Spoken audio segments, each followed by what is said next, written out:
Assalamualaikum warahmatullahi wabarakatuh. Halo anak-anak ibu kelas 9. Senang sekali kita bisa melanjutkan materi pembelajaran kita melalui video ini. Nah, materi yang akan kita bahas pada pertemuan kali ini adalah tentang persamaan kuadrat. Bagaimana bentuk umum dari persamaan kuadrat, bagaimana cara menentukan akar-akar dari persamaan kuadrat, akan ibu jelaskan melalui video ini. Nah, langsung aja silakan simak penjelasan ibu berikut ini. Bentuk umum dari persamaan kuadrat adalah ax kuadrat tambah bx tambah c sama dengan 0, dengan a tidak sama dengan 0, di mana a adalah koefisien dari x kuadrat, b koefisien dari x, dan c adalah konstanta. Menentukan persamaan yang merupakan persamaan kuadrat. Nah, kita lihat manakah di bawah ini yang merupakan persamaan kuadrat. Kita lihat kembali bentuk umum persamaan kuadrat. Ax kuadrat tambah bx tambah c sama dengan 0, dengan a tidak sama dengan 0. Ingat, kita hanya menggunakan satu variabel yaitu x. Kita lihat persamaan yang pertama, x dikurang 16 sama dengan 0.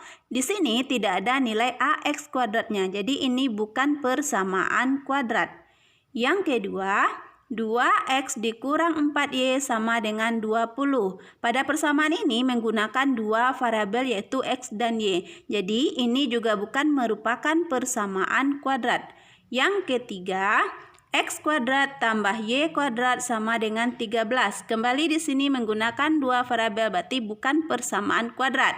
Yang keempat, x kuadrat dikurang 4x dikurang 12 sama dengan 0. Nah, ini sudah sesuai dengan bentuk umum persamaan kuadrat.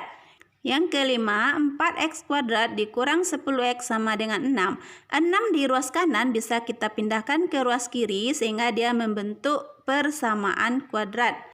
Yang keenam, 9x kuadrat dikurang 25 sama dengan 0. Syarat persamaan kuadrat A-nya tidak boleh sama dengan 0. Sementara untuk B dan C boleh sama dengan 0. Persamaan yang nomor 6 ini, B-nya bernilai 0. Jadi ini tetap merupakan persamaan kuadrat selagi tidak A-nya yang bernilai 0.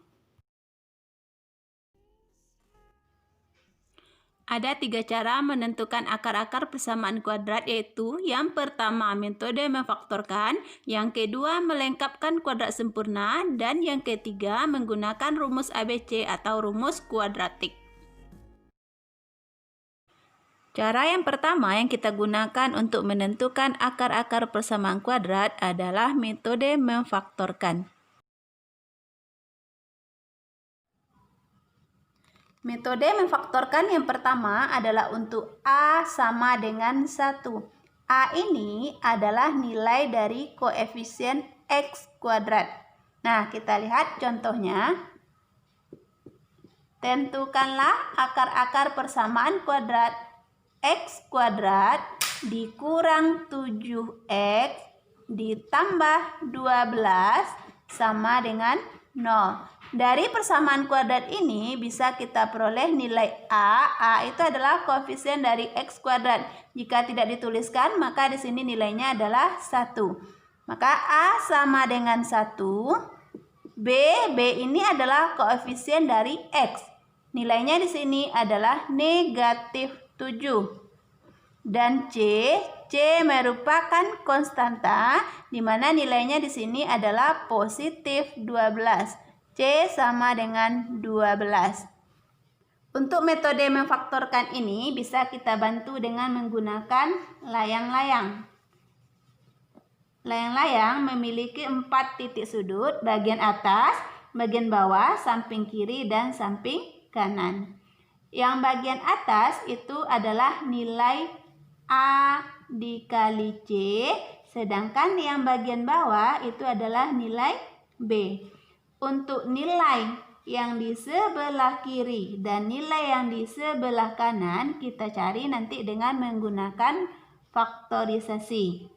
Nah, apabila nilai yang di sebelah kiri kita kalikan dengan nilai sebelah kanan akan menghasilkan dia A dikali C. Kemudian apabila nilai bilangan sebelah kiri kita jumlahkan dengan nilai bilangan sebelah kanan, dia akan menghasilkan nanti nilainya B. Sekarang dari persamaan kuadrat kita lihat nilai A dikali C.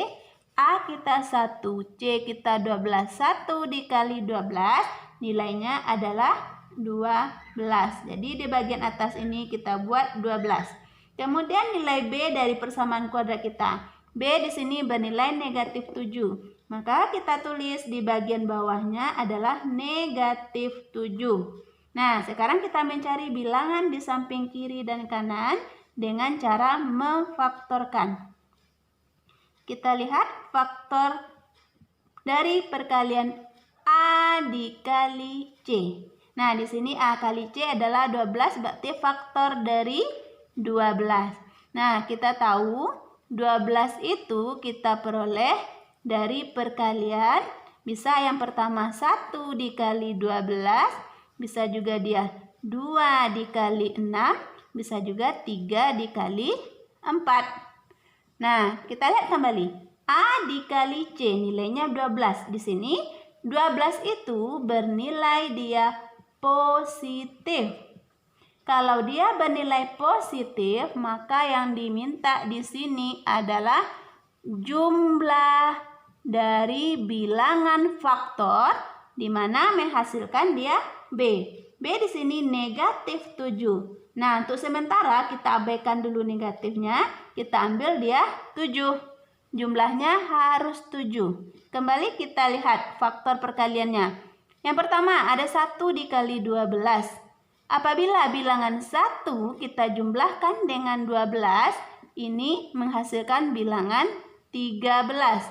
Berikut 2 dengan 6. Apabila dijumlahkan menghasilkan bilangan 8.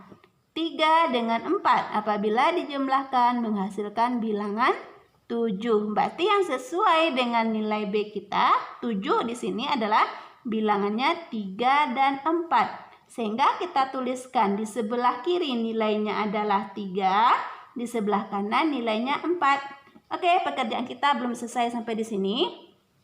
Ingat, bilangan kiri apabila dijumlahkan dengan bilangan yang di sebelah kanan harus menghasilkan nilai B. B kita bernilai negatif 7. Supaya bilangan kiri dijumlahkan dengan bilangan kanan menghasilkan negatif 7, maka di sini harus bernilai negatif 3 dan sebelah kanan bernilai negatif 4.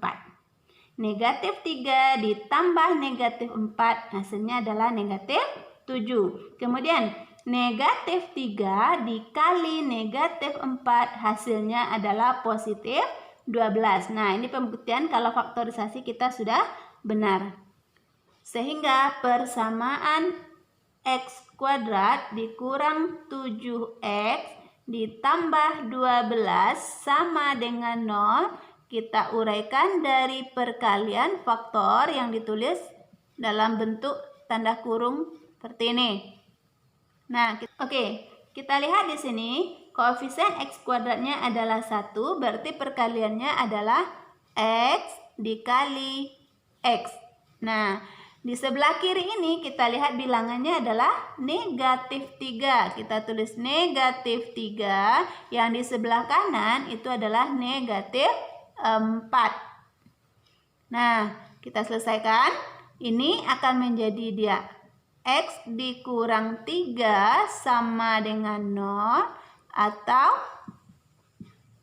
yang ini X dikurang 4 sama dengan 0. Nah, ini dia akan menjadi nilai X1.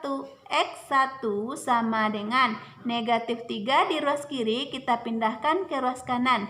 Menjadilah dia nilainya positif 3. Kemudian ini akan menjadi nilai X2. X2-nya sama dengan negatif 4 di ruas kiri, kita pindahkan ke ruas kanan, jadilah nilainya 4. Sehingga akar-akar persamaan kuadratnya adalah 3 dan 4. Atau boleh kita tuliskan dia ke dalam bentuk himpunan penyelesaian dari persamaan kuadratnya adalah 3,4. Oke, inilah dia hasilnya.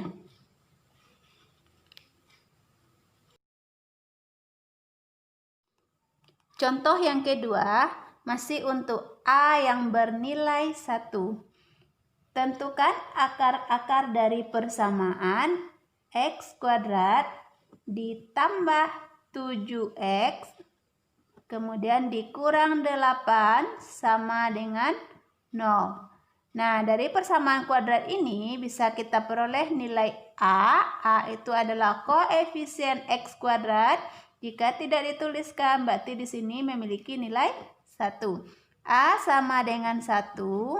B adalah koefisien dari X. Di sini B bernilai positif 7. Dan C ini adalah konstanta yang bernilai negatif 8. Nah, kembali kita layang-layang. Di mana yang bagian atas itu adalah nilai A dikali C, yang bagian bawah adalah nilai B. Ya. Kemudian untuk ruas kanan dan kirinya akan kita cari nilainya dengan cara memfaktorkan. Nah, kita lihat dari persamaan kita, A dikali C, A-nya bernilai 1, C-nya negatif 8. Sehingga A dikali C bernilai negatif 8. B bernilai 7. Kita tulis bagian bawahnya 7. Nah, kita akan mencari nilai yang di sebelah kiri dan sebelah kanan dengan cara memfaktorkan. Faktor yang akan kita gunakan adalah faktor dari perkalian A kali C, yaitu negatif 8. Nah, sementara nilai negatifnya ini kita abaikan dulu, kita ambil bilangan 8. Bilangan 8 yang memungkinkan perkaliannya adalah 1 dikali 8, 2 dikali 4. Nah, di sini A kali C bernilai negatif. Kalau A dikali C bernilai negatif, maka di sini yang dimintanya adalah selisih bilangan faktor. Selisihnya sebesar B. B di sini bernilai 7. Nah, ingat ya, tadi kita ketemu A kali C positif. Kalau dia positif, yang dimintanya di sini adalah jumlah. Sementara untuk contoh kita yang kedua, nilainya negatif. Jika negatif, yang dimintanya adalah selisih. Kita lihat perkalian bilangan faktor yang selisihnya 7. Pertama, 1 dengan 8 itu selisihnya adalah 7. Sementara 2 dengan 4 itu selisihnya adalah 2. Sehingga bilangan yang memungkinkan yang kita gunakan adalah 1 dan 8. 1 kita letakkan di sebelah kiri, 8 kita letakkan dia di sebelah kanan. Supaya bilangan yang di sebelah kiri apabila dijumlahkan dengan bilangan sebelah kanan menghasilkan B, yaitu 7, maka nilai yang di sebelah kiri harus negatif. Jadi negatif 1 ditambah 8 hasilnya adalah 7. Kemudian ingat yang di atas ini adalah operasi perkalian. Negatif 1 dikali 8 hasilnya adalah negatif 8. Jadi faktorisasi kita sudah benar. Sehingga persamaan kuadrat X kuadrat ditambah 7X dikurang 8 sama dengan 0. Bisa kita uraikan dia menjadi perkalian faktor. Seperti soal yang pertama tadi ya. Ingat karena di depannya koefisien X kuadrat hanya 1, maka perkaliannya adalah X dikali X. Kita ambil lagi di sini bilangan yang sebelah kiri bernilai negatif 1. Kita tulis negatif 1. Kemudian bilangan yang sebelah kanan di sini bernilai positif 8. Kita bikin di sini positif 8. Kita selesaikan yang sebelah kiri, X dikurang 1 sama dengan 0 atau X ditambah 8 sama dengan 0.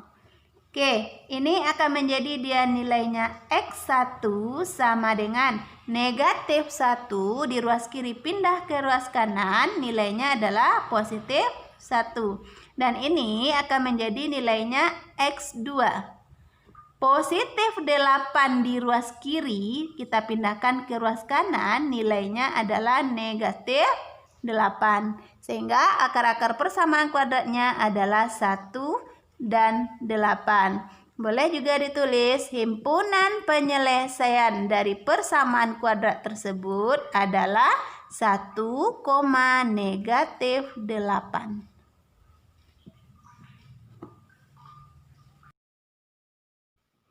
Oke, sebagai pemantapan materi hari ini, silakan kerjakan latihan berikut ini.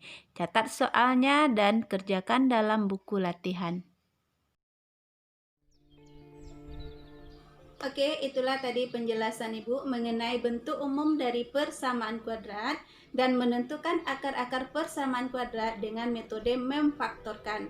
Mudah-mudahan penjelasan Ibu tadi bisa Ananda pahami dengan mudah.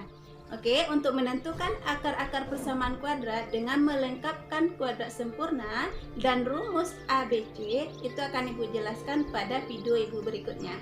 Oke, terima kasih. Assalamualaikum warahmatullahi wabarakatuh.